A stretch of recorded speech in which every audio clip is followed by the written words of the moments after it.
The movie kicks off inside an underground fight club where a fighter named Carter is dominating the ring, taking down opponent after opponent without slowing down. A woman named Frankie walks into the bar, searching for Carter because she wants to hire him as a bouncer for her place. She watches as he knocks out another guy, securing his 6th win in a row, and she's clearly impressed. The referee then announces that whoever manages to beat Carter in the next round will walk away with all the money collected in the night's piggy bank. A man wearing a hoodie steps forward and enters the ring, but the moment he takes the hood off, Carter's entire attitude shifts. He refuses to fight because standing in front of him is the legendary Dalton. The referee tries to tempt him with the prize money, but Carter isn't interested and backs out, leaving Dalton with all the winnings without even throwing a punch. Watching from the crowd, Frankie realizes this dangerous badass is exactly the kind of man she's been searching for. As Dalton heads toward his car, a man who lost money betting against him stops him. Without hesitation, the guy stabs Dalton, but Dalton stays calm and simply responds. You sure you thought this all the way through? The attacker gets nervous and runs away, leaving the knife behind like some kind of farewell gift. Hey, where you going? Y'all gonna take your knife? While Dalton is dealing with the wound, Frankie walks up to him. Do you need an ambulance or something? Nope. You know you got a big-ass knife sticking out of you? Hold it. She's impressed by how he managed to walk away with all that money without even fighting. She admits it took her a moment to recognize who he was. As they talk, Dalton casually treats his wound, which surprises her because of how normal he makes it look. Wow, it seems like you do this a lot. She explains that she owns a roadhouse, a place that used to be decent, but has recently gone downhill after attracting the wrong kind of crowd. The police aren't helping, so she originally came looking to hire Carter to clean things up. A friend of mine suggested I come talk to some guy named Carter Ford. Carter seems good with his hands. No, you be better. But now, after seeing Dalton, she believes he's the better option. She offers him $5,000 a week for the job, but he refuses. Try Carter. Still thinking he's the right choice, she repeats the offer, but Dalton shuts it down again and tells her to try Carter instead. Before she leaves, she hands him her number. Dalton drives off, lost in his thoughts, thinking back to his past as a professional fighter. Clearly not in a good place mentally, he suddenly does something reckless, driving his car onto railroad tracks right as a train is approaching. Maybe not. When he changes his mind and tries to get out, the car refuses to start. After a few intense moments, trying to get the old junk running again, the train slams into the back half of the vehicle. Somehow, Dalton makes it out with barely a scratch. With no real options left, he ends up calling Frankie. Dalton arrives in a small town called Glass Key, where he meets Charlie, a teenage girl who runs a bookstore alongside her father. They're both friendly, though a bit surprised when they hear he's there to deal with the situation at the roadhouse. She told me it was a roadhouse, but she never told me the name. It's just the Roadhouse. Oh, so no name. Kinda. It's the Roadhouse. Charlie and her dad point him in the right direction. Dalton eventually reaches the roadhouse, and as soon as he walks in, Billy, one of the waiters, recognizes him instantly. I know who you are. Elwood, Dalton. Big fan, man. For the moment, the place seems calm, and Dalton even comments on how peaceful it feels. Laura, the bartender, just laughs, knowing that calm won't last for long. Sure enough, a fight breaks out later that night. Bottles and glasses start flying everywhere. The live band is protected behind a safety net, keeping them separated from the chaos, while Dalton simply stands at a distance, quietly observing everything. Not long after, a biker gang storms in, bothering customers and harassing women. Billy steps in to defend one of the girls, but the gang quickly turns on him and starts threatening him. Dalton steps in, trying to calm the situation down without violence. As things start escalating, he asks the group to step outside so they can talk. The gang leader, Dell, refuses to move. Those are your bikes out there, right? Yeah, mine's a red one on the right. So Dalton walks over and starts knocking their bikes over, forcing them to follow him outside. Once outside, Dalton gives them a chance to walk away peacefully. He even jokes, asking if they have insurance and how far the nearest hospital is. Like, you have medical insurance? Is your coverage good? Like, you have dental? Hey, Frankie, Yeah, is there a hospital nearby? literally who gives Shut the up and fight, ass. Mo, the only one in the group who seems somewhat reasonable, actually starts explaining the directions to the hospital. About like 25 minutes, I'd say. Like, depending on the traffic, what time of day. Mo, shut the up. Dalton then begins slapping the gang members one by one. When they try to fight back, he responds with heavy punches, breaking one guy's nose again. He offers to call it even and end things there. Let's call this a draw. What the f***'s a draw? It's kind of like a win, man. Like I win? It's a tie, Dell. Yeah, like we win together, you know? But Dell refuses and gets knocked out for his trouble.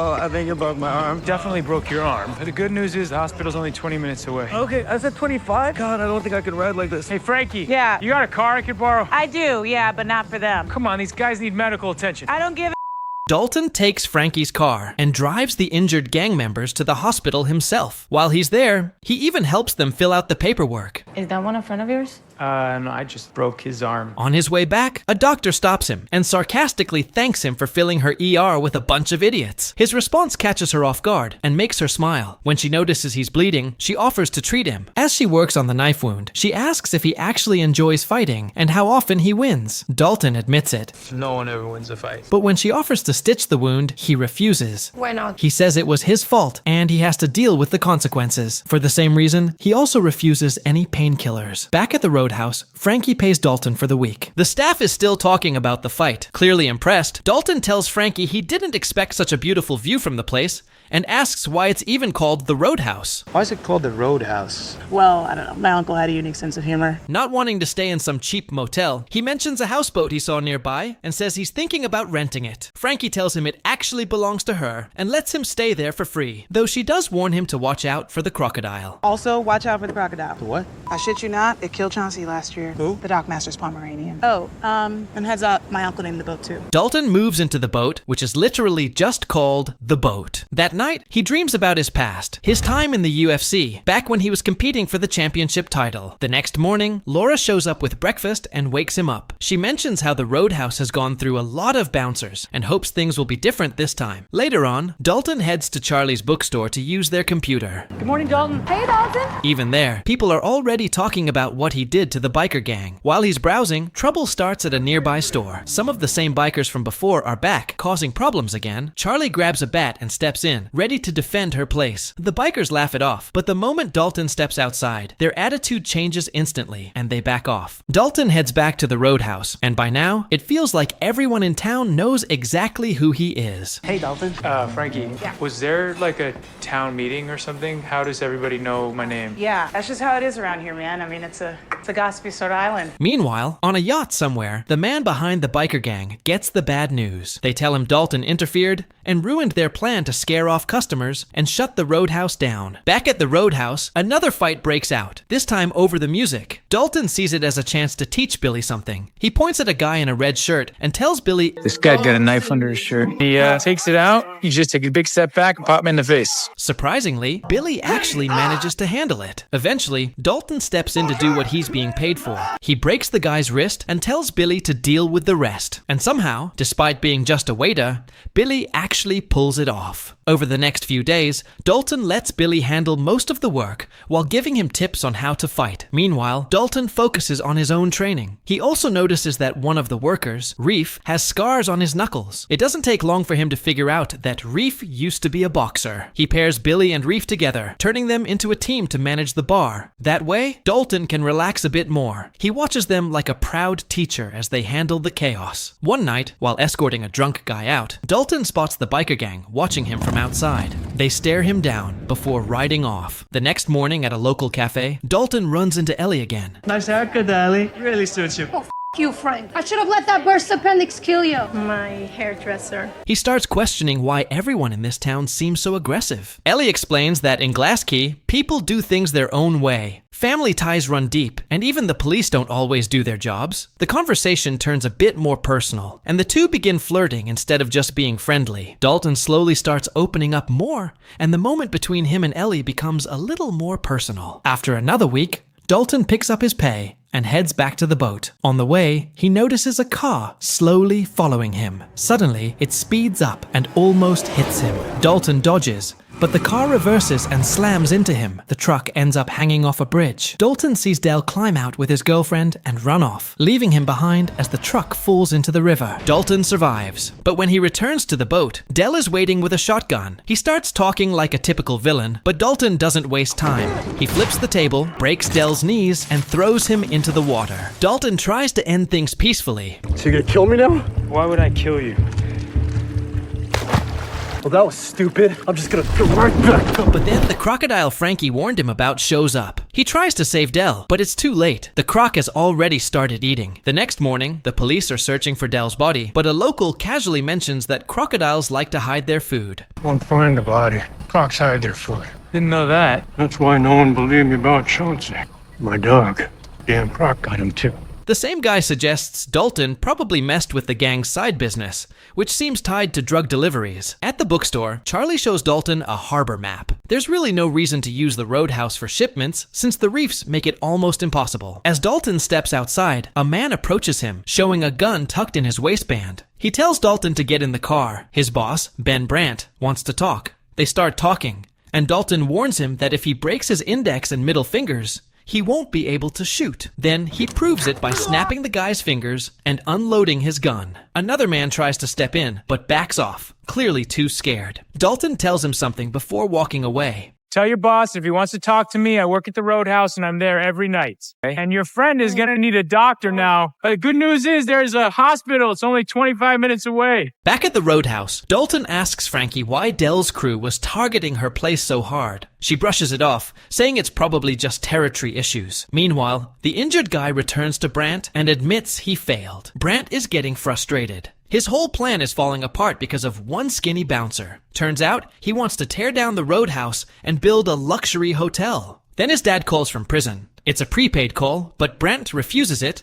and throws his phone into the ocean. Then, like an idiot, he tells one of his guys to go dive in and get it. Go get my phone. Seriously, what is wrong with this guy? Meanwhile, in Italy, a ruthless fighter named Knox jumps out of a window, running naked from an angry husband after sleeping with his wife. And honestly, why is he running naked instead of just knocking the guy out? Knox gets a call from Brandt's father, asking him to come fix the mess. Knox knocks out a street vendor to steal his jacket, then burns down the entire market tent for no reason. Back in Glass Key, Ellie surprises Dalton with her ex's fancy boat and takes him out to her favorite spot in the middle of the ocean, where she likes to chill and have picnics. She pops open a couple of cold beers. They're not gonna find that guy's body. Crocs hide their food. Do they teach that in kindergarten around here? They do. And while they're talking, Dalton brings up his problem with a guy named Brandt. Ellie explains that Brandt's family is insanely rich and basically owns a huge portion of land around the town. She starts digging into Dalton's past, which clearly makes him uncomfortable. He tells her she probably doesn't want to know, but Ellie admits she already looked him up online and doesn't really care. Dalton slowly opens up a bit more, and the two share a closer moment. Meanwhile, Knox makes his entrance into town in a flashy sports car. He pulls up in his Ferrari with style. Who put those f***ing bikes in me way? Who the f*** are you?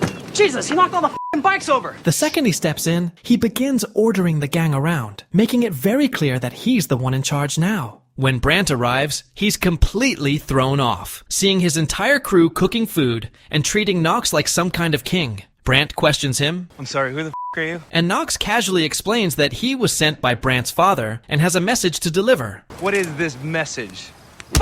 Yeah, Ben, right? Jerry's son. Brandt also notices that this unhinged Irish guy is carrying a duffel bag filled with sticks of dynamite. Trying to keep things under control, Brandt says he doesn't even need Knox's help and that they can't just kill a bouncer in the middle of town. Knox clearly doesn't agree. If we're gonna kill this guy. If he's already dead. Once Knox is on the job, it's over, baby. It's just a matter of when. Brandt pleads for one last chance to deal with things his own way, and Knox reluctantly agrees, at least for now. Later, Ellie drops Dalton back at his place, but two police officers are already waiting for him. They take him in for questioning about what happened to Dell. He's brought to the docks where the sheriff is waiting.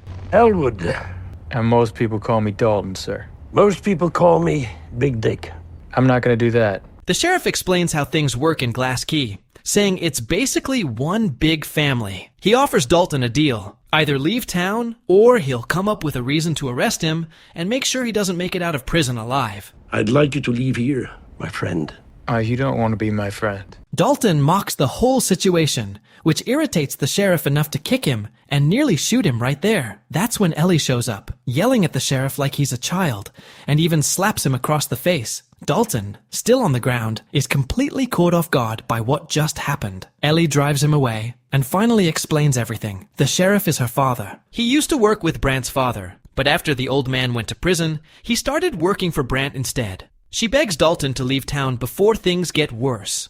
While all of this is happening, Brandt's men head over to cause trouble at Charlie's bookstore. That same night, Dalton returns to the roadhouse for his shift, and Brandt finally shows up in person. He already knows Dalton can't be threatened or bought. He even looked up Dalton's infamous UFC fight online, the same one that keeps haunting him. In that fight, Dalton was competing for the championship against his best friend. He won by knockout, but he didn't stop. He kept hitting him even after he was out cold, ignoring the referee completely. His friend ended up dying because of it. That one moment has followed Dalton ever since. Then Brandt finally lets Knox loose, and the biker gang storms into the roadhouse. Knox walks in like he's headed to a party, confidently announcing that the place now belongs to him. He immediately starts wrecking everything, even pulling a woman straight off her date's lap. Meanwhile, Dalton just sits at the bar, calmly sipping his coffee like he's watching a show. Billy and Reef try to step in, but Knox knocks Billy out instantly. A group of big guys rush him, but Knox handles them like a machine. With both bouncers down,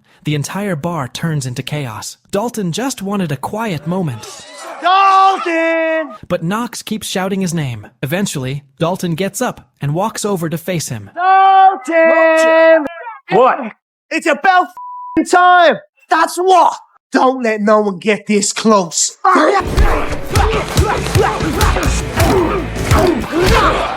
After a long and brutal exchange, they end up outside. Dalton gets up and walks away, while Knox just stands there watching him, almost enjoying the fight. Later, Dalton is back at the boathouse, packing his things. Frankie shows up and apologizes for not telling him everything earlier. She begs him to stay, and finally explains the full situation. Brandt is planning to build a luxury resort. He's already bought all the land along the highway, except for her property. She's the last one holding out. Frankie, I told you from the jump, you should have hired that other guy. Are you really that afraid? Yes, I am afraid. More than you could ever understand. At the same time, Brandt finds out that Knox failed to kill Dalton. As Dalton is about to leave town, he notices fire trucks and an ambulance outside Charlie's bookstore. He learns that Charlie and her father were taken to the hospital. That's when it hits him that this was Brandt's doing. Brandt is now targeting people close to him. That's the moment Dalton snaps. He can't hold back anymore. He heads straight to Brandt's place and finds the man responsible for burning down the bookstore. So you got our little message. I sure did. When Dalton admits he was planning to leave, the man smirks. Suddenly, he tries to attack with a knife, but Dalton dodges and punches him straight in the throat. As the man struggles to breathe, Dalton explains that he crushed his hyoid bone and collapsed his airway. The man won't survive. As he dies, Dalton admits that people have been asking if he's afraid lately. I'm afraid of what happens when somebody pushes me too far.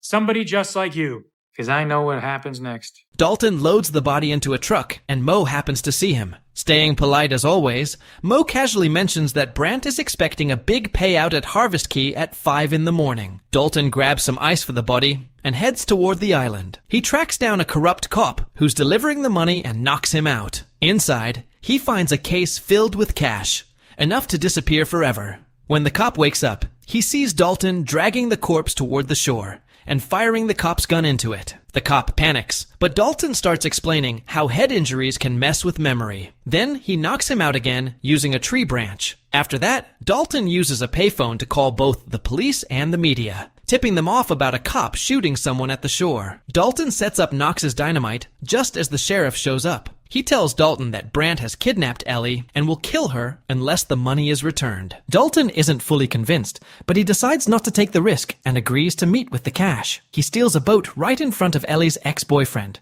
who also happens to be a cop, but the guy doesn't do much to stop him. Dalton sails off without any trouble. Dalton arrives at Brandt's yacht and tells a young guy on board that he didn't bring the money. The kid responds by lightly punching him. Dalton refuses to reveal where the money is because Ellie isn't there. And the sheriff seems way too relaxed for someone whose daughter is supposedly in danger. Knox suddenly appears in the distance. Dalton uses the moment to create a distraction by blowing up Ellie's ex-boyfriend's boat. Dalton starts taking down Brandt's men one by one and goes searching for Ellie. Meanwhile, she's already breaking a window inside the yacht as it begins to sink. By the time Dalton reaches her, water rushes in and both of them are swept into the ocean. Dalton ends up fighting someone underwater, while Ellie swims to another boat, only to find Brandt already waiting there. He grabs her and heads straight towards the roadhouse. planning to destroy it himself. At the same time, Knox tries to run Dalton over with his boat. Dalton grabs onto the side and pulls himself aboard. Just as Knox is about to land a hit, Dalton spins the boat, launching Knox off, though he manages to grab onto a rope and hang on. Brandt sees them coming and turns his boat to crash into Dalton, but Dalton jumps onto Brandt's boat at the last second. As he recovers, Ellie tries to stop Brandt from steering straight into the roadhouse. Dalton joins the fight and knocks Brandt out. He and Ellie jump into the water just as the boat crashes into the bar. Inside the destroyed building, Brandt wakes up. Dalton walks in, ready to finish things. Brandt grabs a fishing spear, but Dalton dodges and starts beating him down. Then Knox crashes through the wall, ready for round 2. They immediately go back to trading punches and jokes, continuing their strange stand-up routine in the middle of a brutal fight. Dalton tries to end it with a chokehold, but Knox escapes and stabs him with a wooden stake. Just as Knox prepares to strike again, Brandt yells at him to kill Dalton. Annoyed, Knox turns on Brandt, clearly fed up with taking orders. That moment gives Dalton enough time to recover. As Knox comes at him again, Dalton pulls the stake out of his own body and stabs Knox multiple times, like something straight out of a Mortal Kombat finishing move. The sheriff shows up and tells Dalton he'll cover everything up, but Dalton has to leave town immediately. Ellie also tells him to go. Dalton limps away from the roadhouse. A few hours later, Frankie stands inside the destroyed bar, still hopeful, saying they'll rebuild everything. In the final scene, Dalton gets on a bus and says goodbye to Charlie. Meanwhile, her father, back at their burned bookstore, finds a case full of money. He runs to stop Dalton, but the bus is already gone.